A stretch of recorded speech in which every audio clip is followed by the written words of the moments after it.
fly here, looking through the window. Wonder how do I feel? Creatures fly here, looking through the window. Wonder how do I feel?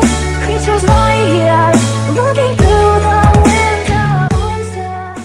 Bonjour à toutes, aujourd'hui je vous retrouve pour une nouvelle vidéo, donc c'est une vidéo sur une pâte à tarte que j'avais déjà réalisée dans une précédente vidéo. Et donc voilà, j'avais simplement envie de vous montrer comment réaliser une pâte à tarte sans lait et sans gluten. Donc pour commencer, je mets de la farine de riz complet ou de riz, ça va dépendre de ce que vous avez. Donc j'en mets 60 grammes. Ensuite, j'ajoute de la farine de sarrasin, donc c'est celle qu'on se procure directement en grande surface, donc 60 grammes également.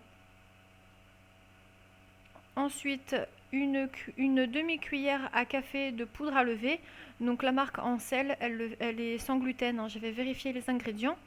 Ensuite, 2 cuillères à soupe d'huile d'olive.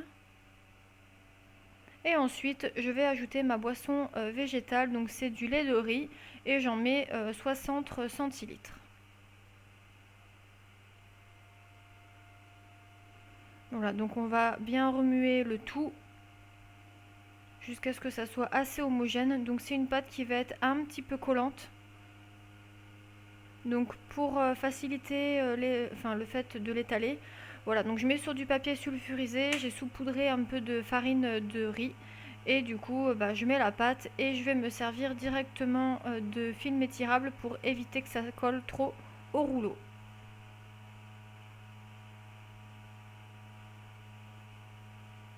Je rajoute toujours un peu de farine parce que c'est vrai qu'au niveau du...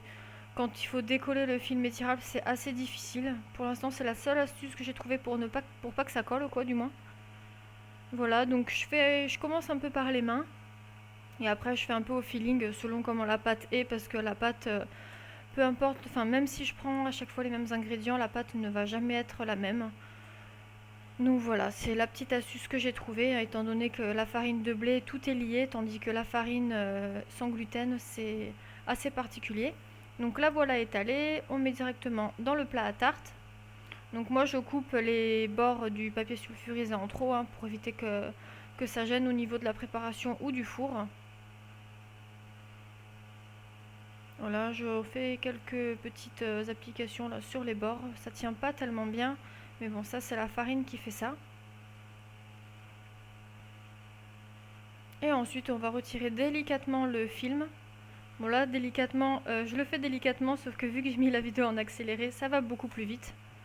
Donc voilà, comme vous pouvez le voir, il y a un peu les bords de la tarte qui sont retombés, mais bon, voilà, c'est la farine qui fait ça, hein. C'est vraiment pas de la farine qui est liée comme la farine de blé avec le gluten ou quoi, hein. Voilà. Et du coup, vous avez une pâte à tarte sans gluten, sans lait, donc vraiment pratique, qu'on digère vraiment bien.